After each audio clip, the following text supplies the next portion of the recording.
Sabtu 30 Agustus 2020 dini hari warga digemparkan dengan aksi penyerangan Polsek Ciracas, Jakarta Timur yang dilakukan ratusan orang. Mereka membabi buta, membakar sejumlah kendaraan di area Mapolsek Ciracas dan merusak sejumlah fasilitas lainnya. 2 polisi dilaporkan terluka. Tak hanya Polsek Ciracas, sejumlah toko dan properti yang berada di Jalan Raya Cibubur, Ciracas, Jakarta Timur juga dirusak orang tak dikenal. Massa menghancurkan etalase toko dan properti di sepanjang jalan. Posisi ribut aja, udah rame lah pokoknya, agak lama gitu.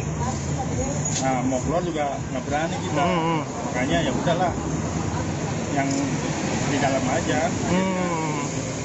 Tapi yang ngancurin ada berapa orang, Bang? Ya kalau dikata berapa orang sih nggak tahu ya, udah banyak banget. Penyelidikan dilakukan dengan melibatkan antara Polda Metro Jaya dan Kodam Jaya.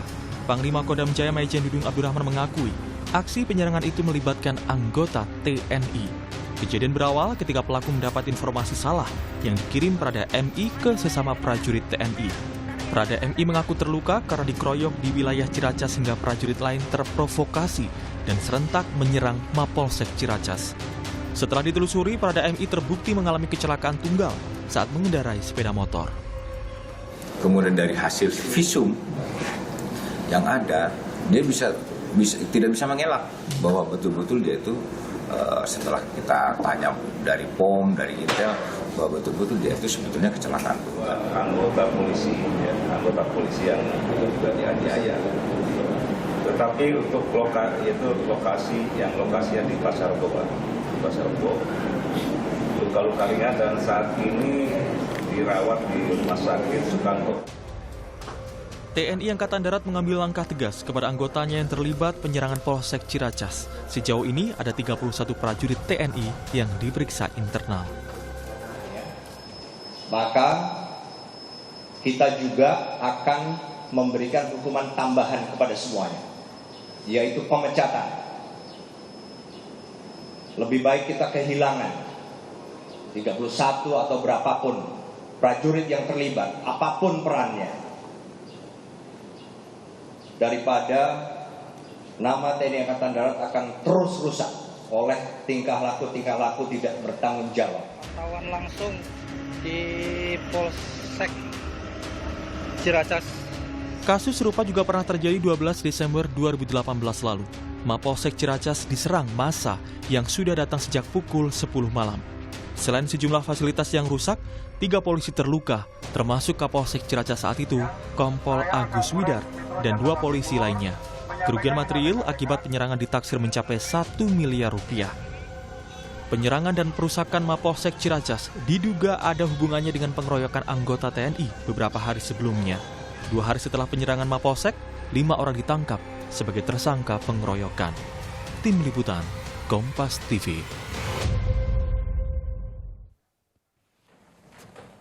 Sudah dalam 2 tahun terakhir, aksi penyerangan Polsek Ciracas yang dilakukan oknum TNI kembali terjadi dengan alasan solidaritas sesama prajurit. Mereka menyerang markas kepolisian hingga menyebabkan kerugian material hingga miliaran rupiah dan juga korban luka.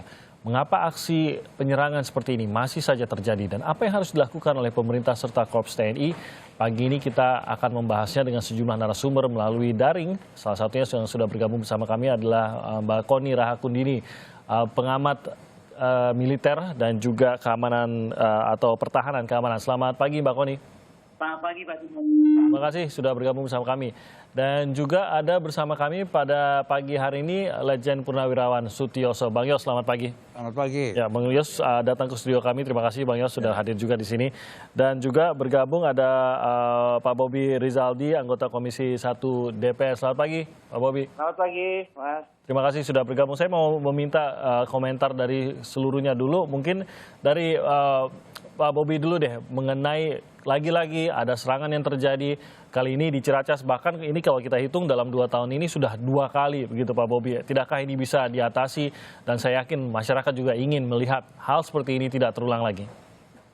Ya memang kita melihat penyerangan di Mapolsek Ciracas ini udah berulang dalam waktu yang cukup berdekatan. Kalau kita ngelihat dalam sejarahnya setelah era reformasi itu mungkin tetap di bawah belasan, di bawah 20 kali konflik TNI dengan Polri di lapangan. Akan tetapi kalau kita lihat ada benang merahnya. Benang merahnya itu rata-rata yang berkonflik itu memang di level Bintara dan Tamtama.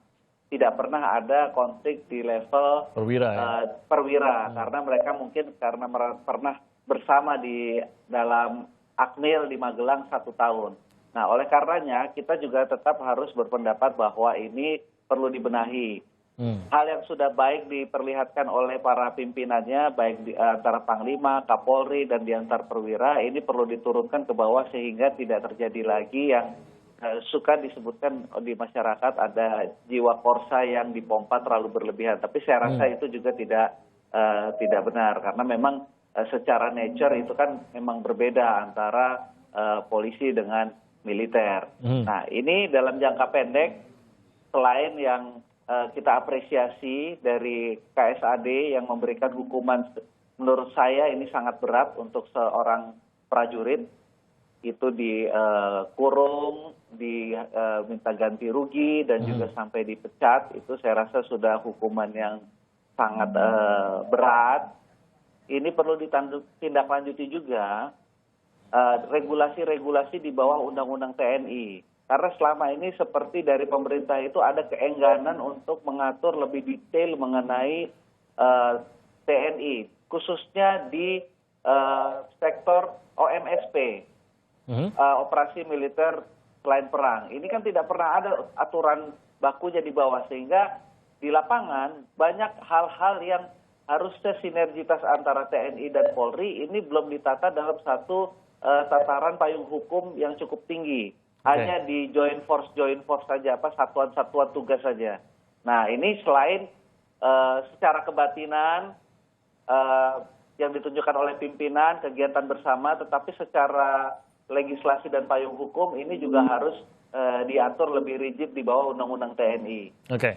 Nah, saya mau ke Mbak Koni. Anda setuju atas hal ini atau ada poin lain yang menurut Anda menjadi salah satu alasan kenapa ini masih terjadi?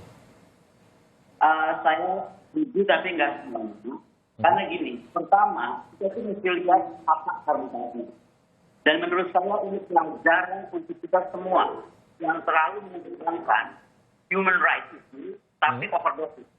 Gini saya mau bilang, semua keterlibatan TNI, termasuk misalnya teritorial TNI, itu selalu dikritik seolah-olah adalah keterlibatan TNI kepada sipil. Coba kita lihat hari ini, Polda ada di semua provinsi, ya kan? Di ke bawah, ini nggak bisa begitu karena diawasi, nggak boleh punya teritorial seolah-olah begitu. Padahal fungsi banyak yang mesti dari pengembangan teroris seperti apa yang. Oke, Mbak Koni, mohon maaf, kita mungkin akan mencoba terkoneksi lagi dengan Mbak Koni. Ini suaranya agak tidak terlalu terdengar jelas. Nanti mungkin jawabannya akan saya berikan kesempatan sekali lagi. Kita coba putuskan dulu dengan Mbak Koni, kita coba sambungkan lagi agar dapat suara yang lebih jelas. Kalau begitu saya langsung ke Bang Yos. Bang Yos, Anda sendiri seorang prajurit, hidup bersama dengan prajurit, Anda mengetahui apa sebenarnya, kenapa suhu antara TNI dan Polri ini selalu seperti ini, dan mungkin Anda bisa memberikan logika kepada masyarakat, mengapa begitu mudah dipicu dan terjadi seperti apa yang terjadi di Ciracas ini? Ya, saya itu kebetulan ya, sebelum jadi gubernur kan karir saya di TNI itu 30 tahun ya.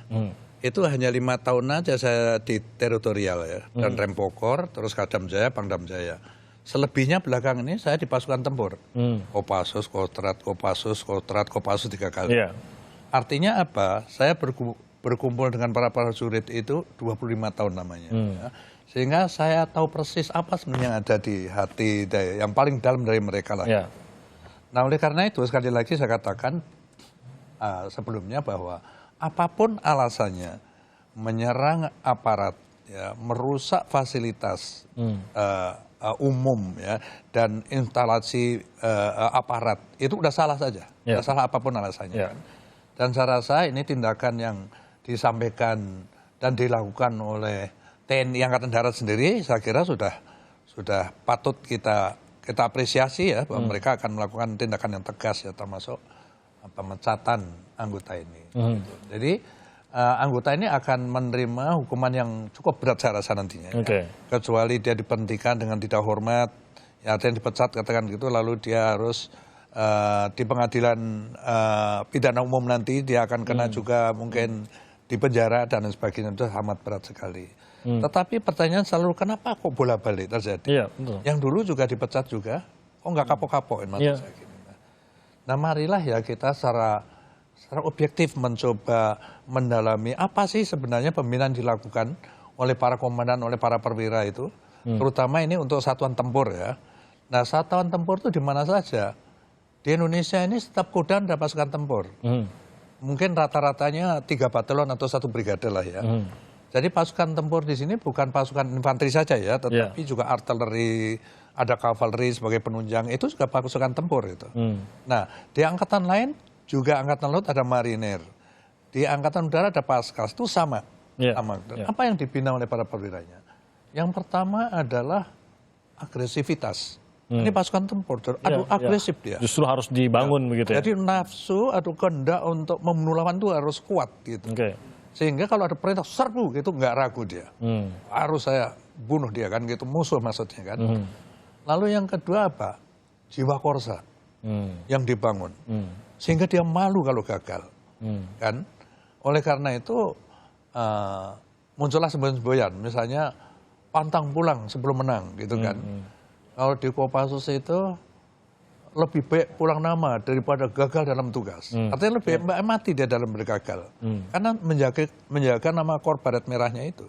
Begitu juga satuan lain kayak Kostrat ya, korbaret hijaunya, baret apa namanya oranye, baret ungu gitu kan sama. Ini jiwa yang dibangun dari dibangun, prajurit. kuat, Tapi musuhnya siapa kalau begitu kan? Terus yang ketiga itu adalah setia kawan.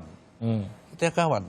Supaya kalau di dalam pertempuran itu, kalau ada temannya yang luka, dia tidak tinggalkan, dia harus selamatkan. Kalau perlu digotong dia, sehingga bisa dievakuasi gitu kan.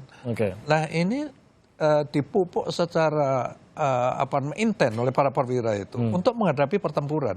Karena kita tidak pernah tahu kapan bertempur kan, jadi sehingga kita harus siap. Nah masalahnya itu kan berjalan terus menerus, apalagi setelah ada pemisahan antara TNI Polri di mana sudah jelas bahwa TNI itu tugasnya adalah pertahanan. Pertahanan itu apa sih maknanya? Kalau diserang kita baru bertahan. Kapan kita diserang? Ya nggak pernah diserang tuh. Diserang oleh negara lain misalkan begitu maksudnya. Dan perang sekarang kan tidak seperti zaman dulu ya. Mengerahkan tentara untuk menyerang wilayah gitu ya. Terutama darat besar-besaran gitu kan untuk masuk ke daerah musuh. Bukan kayak begitu. Justru perang cyber, perang ekonomi dan lain-lain. Dengan bagaimana mengerahkan orang sedikit mungkin, korban sedikit mungkin, tapi dampak yang timbulkan itu maksimal terhadap lawan. Perang intelijen gitu. Di antaranya juga membuat virus itu tadi kan. Di antaranya itu.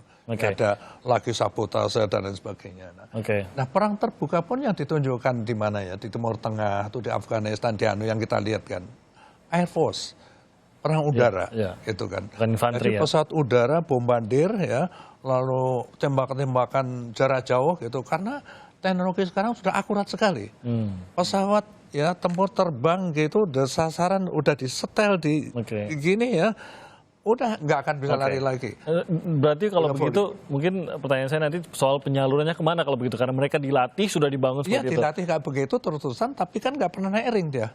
Sebelum dilanjutkan, Bang Yos, saya mau beri kesempatan ke Mbak Koni tadi yang sempat terganggu karena koneksinya. Mbak Koni, bisa Anda ulangi tadi bagaimana pendapat Anda mengenai apa sebenarnya menjadi penyebab ini terus berulang? Saya mau mulai dari kata penyaluran tadi, karena menyambung Pak Sutioso ya, Pak Jenderal. Jadi begini, ini menurut saya jadi penting. Kalau saya melihatnya, Ciracas 1 ini akan ada berseri sampai Ciracas 1000. Kalau kita nggak berubah. Nggak berubahnya apa? Satu, pemerintah ini terlalu permisif, membiarkan TNI itu terombang-ambing lama. Dan kenapa TNI terombang-ambing? Hanya karena suara-suara overdosis HAM. Yang ketakutan misalnya TNI terlibat dari di OMSB, seolah-olah TNI itu akan melanggar HAM gitu. Padahal coba kita lihat. Selama perang dunia dari tahun 1948 sampai sekarang, hanya ada 16 negara yang terkena dampak HAM terkait perangnya. Indonesia nggak pernah masuk. Ya maksud itu Afghanistan, Irak, gitu, Vietnam, Angola, Somalia. Gitu. Nah artinya orang-orang overdosis HAM ini harus didudukan pada tempatnya. Karena kalau tidak, saya itu akan bingung. Contoh ya, saya tuh mirip banget lihat Danjen Kopassus kemarin. Sekarang udah bukan Danjen Kopassus, mantan Danjen Kopassus yang minggu lalu, Pak Cantiasa. Itu menyatakan bahwa kami hanya perlu payung hukum. Bayangkan, dididik, dilatih, semua dibangun TNI demikian baik. kemudian kalah hanya karena oleh 2 tahun terumbang-ambing oleh undang-undang nggak pernah jelas. Ini mesti dipertanyakan. Kenapa pemerintah begitu permisif jika TNI itu akan terjun ke operasi gitu, termasuk operasi teroris. Padahal kalau teroris dari zaman Muela juga TNI udah ngurusin itu gitu, bukan sesuatu yang baru. Kemudian yang kedua, saya tuh agak heran ya. Menurut saya ini sekarang kalau memang perpres keterlibatan TNI baik di pemulihan, penangkalan ataupun perlindakan itu menjadi masalah, sekarang lebih baik kita bongkar aja. Menurut saya banyak masalah OMSP yang harusnya masuk OMP. Contoh teroris. Ini mungkin ada Pak Bobi di sini. Pak Bobi, terorisme itu di mana-mana itu masuk operasi perang loh. Jadi kenapa ini jadi masuk operasi non perang gitu? Atau mau operasi militer di luar perang? Padahal itu jelas-jelas operasi perang. Ini sekarang pernyataan Danjen Kopassus, kemudian terbitnya Ciracas seri ini nggak main-main, ada rangkaian. Dan rangkaian itu menurut saya ada salahnya di pemerintah, bukan di TNI, bukan di Polri. Akhirnya mereka berdua dibingungkan. Kenapa saya bisa bilang bukan di TNI, bukan di Polri? Saya ketemu banyak kok para perwira Polri yang sangat ingin memang TNI itu terlibat, ya kan? Tetapi ada juga parti Polri yang mengatakan kalimat aneh gitu. Misalnya gini, pelanggaran terorisme TNI itu nggak perlu terlibat karena itu bukan musuh negara. Teroris bukan musuh negara. Bayangkan seorang bintang 3 polisi bisa ngomong begitu. Ini kan jadi bingung gitu. Ini di level kita petinggi aja sudah mungkin agak pak aja nggak saling berantem gitu. Tapi di bawah mereka ini kan pion itu bergeraknya anytime. Yang tadi seperti Pak Sutioso sampaikan, mereka tuh siap anytime kalau disuruh bergerak, namanya komandannya pertama komandannya, kedua jiwa korsanya gitu. Jadi yang mesti dibetulkan adalah pemerintah ini kenapa misalnya udah perpres teroris ya, yang adalah turunan dari Undang-Undang Nomor 5 2018. Sudah 2 tahun kok nggak diputus-putus, padahal diatur hanya harus 1 tahun. Jadi kita harus jujur, ada apa di DPR, ada apa di mana dan bagaimana, sehingga TNI itu selalu dianaktirikan. Dan ini menurut saya, kenapa saya DPR Pak Danjen Kopassus kemarin Pak Santiasa bicara, sampai kami hanya perlu payung hukum, itu kan artinya menyakitkan gitu loh. Oke, Mbak Koni, kita berikan kepada Pak Bobi, mungkin bisa menjawab mengenai hal ini. Benarkah memang ada perlakuan seperti itu? Betul, jadi kita utamanya sebuah pemerintahan itu harus dia mengambil posisi. Apakah itu terhadap badan yang bersifat koersif, ini kan 2 badan ini, institusi ini bersifat koersif, yaitu pegang senjata. Beda dengan organ sipil. Nah, pemerintah itu harus tegas mengatur apapun hasilnya. Apakah itu dalam bentuk menurunkan peraturan di bawah Undang-Undang TNI, salah satunya mengenai 14 tugas OMSP tersebut. Ya contohnya seperti yang tadi disampaikan oleh Bu Koni. Perpres mengenai terorisme, penanggulangan terorisme. Ya sudah cepat diputus, jangan terlalu berlama-lama sehingga tidak ada ke ambigu di bawah. Kalau di level perwira, saya rasa kan mereka juga beda lah. Mereka bisa lebih paham, lebih banyak kegiatan bersinergi. Tetapi kan di level bawah, di Bintara Tamtama, ini yang bolak-balik kalau kita runut dari setelah era reformasi, ini selalu awalnya di situ. Baik itu karena razia, karena miskomunikasi, atau kalau yang terus terang kalau yang penyerangan Mapolsek ini karena hoaks, ini satu hal yang baru.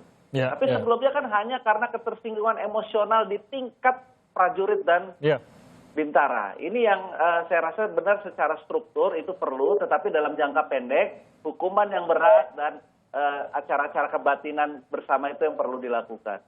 Berarti kalau diberikan hukuman yang berat, Bang Yos, akan berpengaruh banyakkah pada saat seorang anggota melihat anggota yang lain karena melakukan penyerangan akhirnya dipecat dan lain-lain?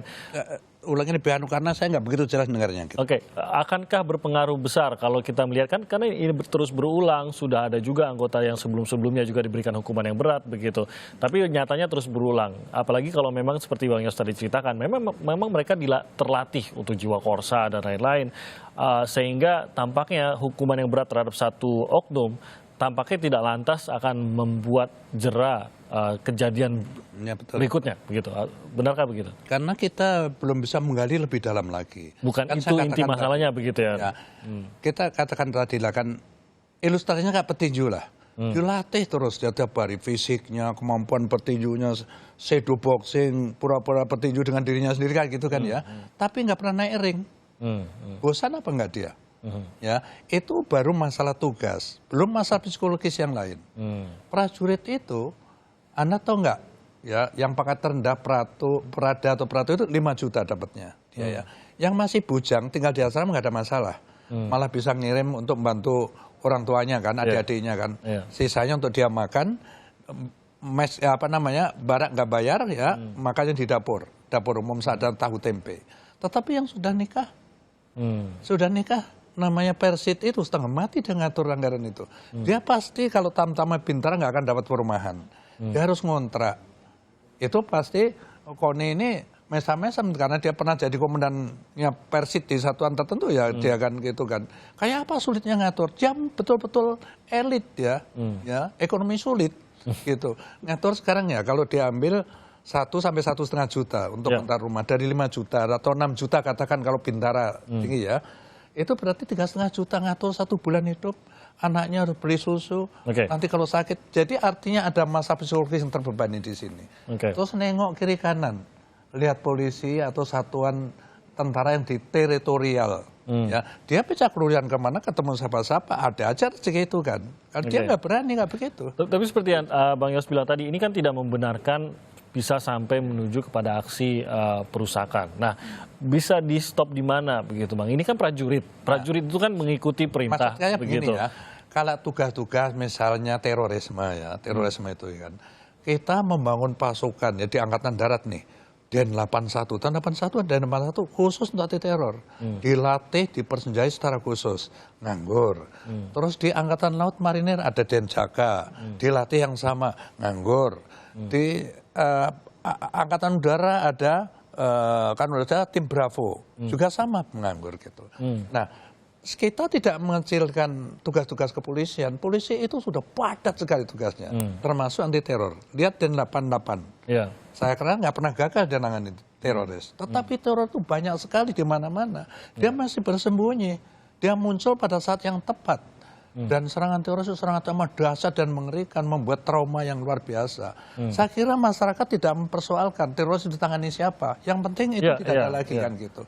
Begitu juga misalnya, jelas-jelas di Papua itu satu-satunya ring yang ada untuk tentara itu kan di Kalbar sudah nggak ada, seperti Aceh sudah selesai setelah Din Minimi turun akhir 2015 ya. Sekarang hanya di Papua. Kelompok kriminal itu. Tentara keberanian kan hanya BKO saja. Itu berlarut-larut lama sekali tersebar. Padahal itu jelas separatis menurut saya. Bendera yang dikerek juga bendera OPM. Ya. LSM yang mendukung dia juga propagandanya adalah lepas dari NKRI. LSM di luar negeri yang Bendi yang mimpin dengan kolaborasi LSM luar negeri turut bergerilya untuk mencari dukungan negara-negara lain mendukung berdirinya. Itu separatis, tetapi dibilang itu kelompok kriminal bersenjata gitu saja kan, artinya bukan polisi tentara lagi gitu loh maksud saya. Saya rasa ya polisi itu menurut keterangan juga pernyataan Kapolri yang lama itu bahwa rasio perbandingan polisi dengan rakyat itu belum seimbang. Artinya polisi itu masih kurang banyak sekali. Tetapi dibebani tugas yang begitu padat seperti itu, saya rasa kalau dibantu rekannya tentara, hal-hal yang seperti itu tadi kan, misalnya membantu membasmi teroris, misalnya membantu nangani separatis di sana, saya kira itu akan menghilang. Tapi mungkin kita jatuh kepada apa yang dinyatakan Mbak Koni tadi, regulasinya ada atau tidak begitu, bisa tidak ini atau ini apa kan masalah selalu undang-undang nanti melanggar HAM gitu. Undang-undang kan kita yang bikin, karena itu nitipkan Mas Bobi aja. Ini perlu kita evaluasi, kita renungkan secara dalam-dalam. Anak-anak itu bagaimana supaya bisa membantu polisi. Gitu. Baik. Bang Yos, Mbak Koni dan juga Pak Bobi, kita akan sambung usai jeda berikut ini. Kami akan segera kembali masih dengan pembahasan mengenai bagaimana kita bisa menghentikan bentrokan yang masih terjadi antara TNI dan Polri.